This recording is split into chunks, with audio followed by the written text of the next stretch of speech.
everybody, Dragon Movie Guy here. It is 1:14 in the AM. It is actually raining outside here in Las Vegas. This is actually technically a hurricane going on outside. And all of that, the fact that there is a hurricane in the middle of the desert just goes to show how kind of a odd night this is in general. So much so that I went to the theater to go see Blue Beetle, and because of this exact hurricane, the ceiling was leaking.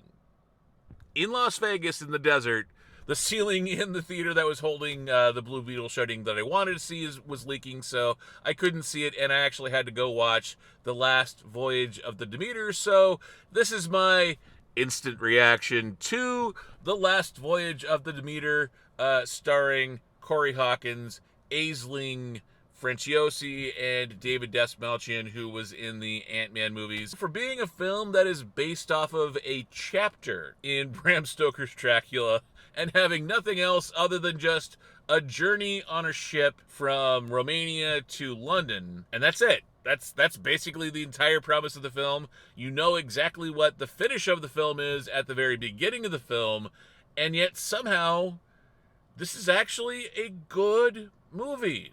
I didn't think that I would say that. I'm not a huge vampire movie fan. There's a few that are good here and there, but I'm not a huge fan of horror films in general, and Bram Stoker's Dracula on top of that.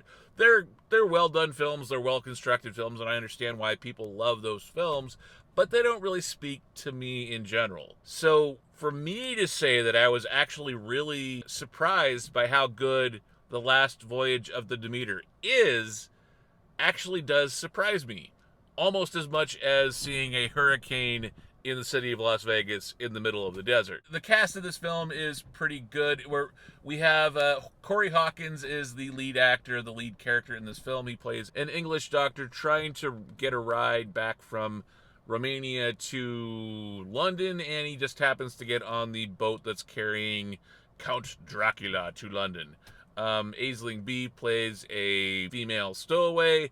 David Dastmalchian from the Ant-Man movies plays the first mate of the film. There are, by the way, there are going to be some spoilers in here. I'm not going to try and spoil the whole damn film, but basically the entire ending of the film is given away in the very first scene of the film. So we know going in that everybody dies. And really, it's just a question of how and when. And anyone who's seen Bram Stoker's Dracula or read Bram Stoker's Dracula, you kind of know going in anyway that Count Dracula is going to end up in London. He's going to survive the trip, and everyone's going to die on this voyage. So the fact that they decided to take this one chapter out of the book of Bram Stoker's Dracula and make it into a feature film, the film shows exactly what happens at the very beginning of the film. You know that everyone's going to die. You know what's going to happen. And yet, this is actually a good film. This is really more than a horror film. It is a suspense film. It is a thriller film. I kept thinking of the movie Alien, like the very first Alien movie in the Aliens series. That was not really a horror film. It wasn't an action film like future films. It was a thriller suspense film. That was the kind of feeling that I got from this film. Going in, all of these characters are going to die. It's just a matter of when. And yet, they really do a good job of making each death different, setting up each character so that even though you don't really know much about the character, there's just enough character work being done here that you actually care whether or not Dracula is going to kill them and how Dracula is going to kill them. So you're siding with the crew, even though you know they're going to die, and you care just enough to see how they die, and you actually feel the death of these characters. It actually does have an impact on you as the film goes along. As the better known characters in this film actually do start to die, you actually feel it by the end of the film. You feel the despair, you feel the anxiety, you feel the sense of impending doom, that the voyage is cursed, that the last voyage of the Demeter is actually cursed.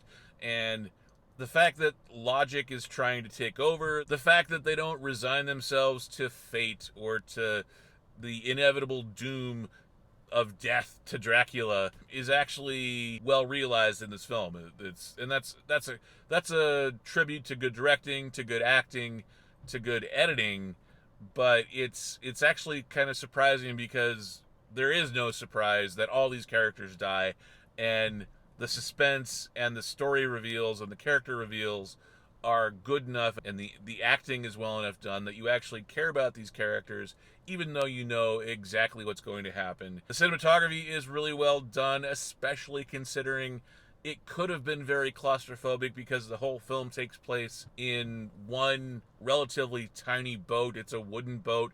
It's very dark. Most of the film takes place at night. Yeah, this is a film that's shot digitally, so the fact that it's shot at night means that the darkest parts of the frame don't show up as well as if it was shot on film. The cinematography is done well enough. It doesn't feel too claustrophobic. It doesn't feel like they're repeating shot after shot after shot. The cinematographer, the director work really well to create 4 very distinct acts for this film. The look never repeats itself, and even though it's a very claustrophobic environment, just being in a very small wooden ship, they do a great job of showing what it feels like to be in that ship, in that theater, as Dracula is stalking his victims. The other thing that really sticks out about this film is the design, the character design of Dracula. It's more monster and animal than it is human, and it really doesn't even talk that much. So this whole thing of vampires, being all sexy creatures and all that kind of stuff, they are definitely not going that way with Dracula in this film. He's not even really all that human in his appearance and in his shape. They definitely go into the bat creature of the night sort of thing. The creature in the creature of the night portion really fits well to Dracula in this film. So the force of nature, the force of the underworld really comes across with Dracula in this film. It's not even so much a character as it is a force of nature. And it is actually kind of scary in a good way. Good scary as opposed to rolling the eyes scary. The other thing of note in this film is David Dastmalchian as the first mate, the Commander Riker, basically, of the Demeter. He really doesn't look like David Dastmalchian. I'm used to David Dastmalchian as the guy from the Ant-Man movies and even the crazy guy from the Dark Knight trilogy. He really looks different in this film. He plays the captain in waiting. He plays the hard-ass guy who is definitely in charge, even though the old captain is still there. The guy who is in charge, everyone knows he's in charge, and he doesn't shy away from throwing around his weight in this film. And as such, I'm really not used to seeing David Dastmalchian in a serious dramatic role where he's in charge. I'm used to seeing David Dastmalchian sort of in a comic relief sort of thing like he is in the Ant-Man movies. And that is not the character he plays in this film. I don't know if he put on a few pounds to play this character, but this character is a few years older than what we're used to seeing him portray. And yeah, I know it's been 10 years. I mean, heck, it's been 15 years since The Dark Knight, so I guess it makes sense that he looks 15 years older than he did in that film, but for him to be transitioning into more of a dramatic leading man as he is in this film, it's not surprising, but you really don't see David Dastmalchian as you know him. Even as David Dastmalchian played Polka Dot Man in the Suicide Squad like a year or two ago, he was still in that comedic relief role. He's gone through some sort of a change, some sort of a progression in his career off camera to where that's affecting how I see him in this film on camera. This is a 2-hour movie, or just under 2 hours, so the pacing is really well done, but you're not going to be spending 3 hours in a slow-paced film. It is really interesting, though, because the pacing on this film is relatively slow, and yet because the directing, because the acting, and because the suspense is so well done, it's slow, but it doesn't drag, which is another great sign of good editing and good directing and good filmmaking. The fact that it never feels like they repeat the same scene twice. The story that they're telling is repetitive, None of the kills are repetitive, and the slowly advancing sense of doom that all of these characters kind of share as the film and the story goes along. It's really well told, and because of that, it's actually worth going to. This is a 4-star film. This is a quality piece of filmmaking. This is not the type of movie that I normally go and see, and if not for the leak in the roof of a movie theater in Las Vegas caused by a hurricane in the desert, I definitely would not have seen this movie in theaters, or probably honestly at all. But it is absolutely worth watching. 4 stars out of 5.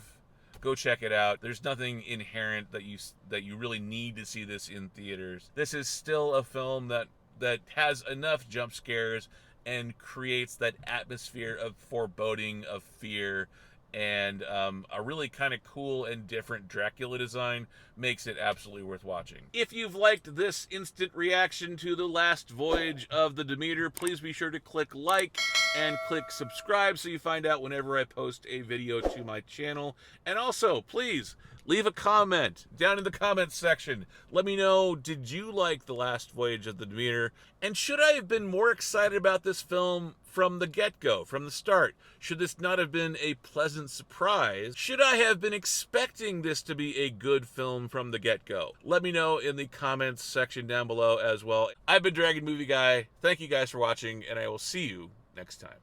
See you, everybody.